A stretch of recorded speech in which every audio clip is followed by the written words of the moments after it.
This is Professor Antonio S. Marajas, and this is Advanced Digital Technique.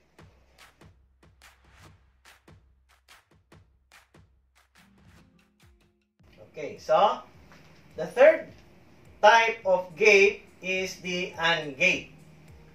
So AND gate is defined as a gate with two or more input signals again with only one output signal. Now, for the AND gate, all inputs must be high to get a high output. So that is for the AND gate.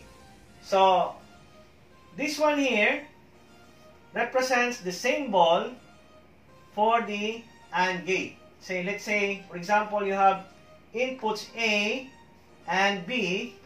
The output is represented by Y, which is now equivalent to A times B.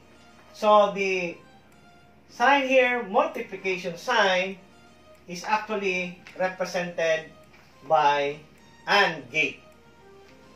So this is again for a two-input AND gate, no? Symbol for two-input AND gate. Okay? So for the table, so you have the truth table.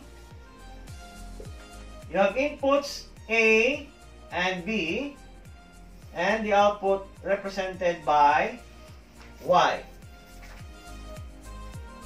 So, again, for a two-input gate, the combinational values are 0, 0, 0, 1, 1, 0, and 1, 1.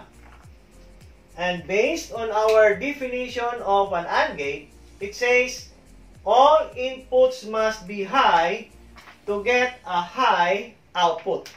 So, it is in this case that all inputs of your AND gate are high.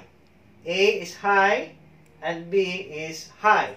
So, the output here is 1. The rest will be 0 as per definition of an AND gate. Okay, so we go now to 3-input AND gate. So the symbol for a 3-input AND gate is represented by this one.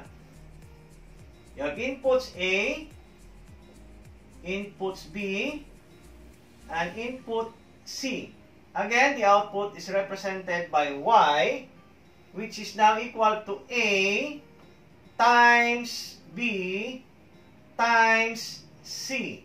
That will be the equation or the output of your output variable Y, which is equal to A, B, and C. Now, by the way, if you notice that in our symbol here, the input part of your AND gate is already straight. Unlike in your OR gate, curve ang yahang input. So, mo na ang difference between the symbols of the AND gate and the OR gate. Okay? So, if we have the truth table for the 3-input AND gate, again, you have inputs represented by A, B, and C.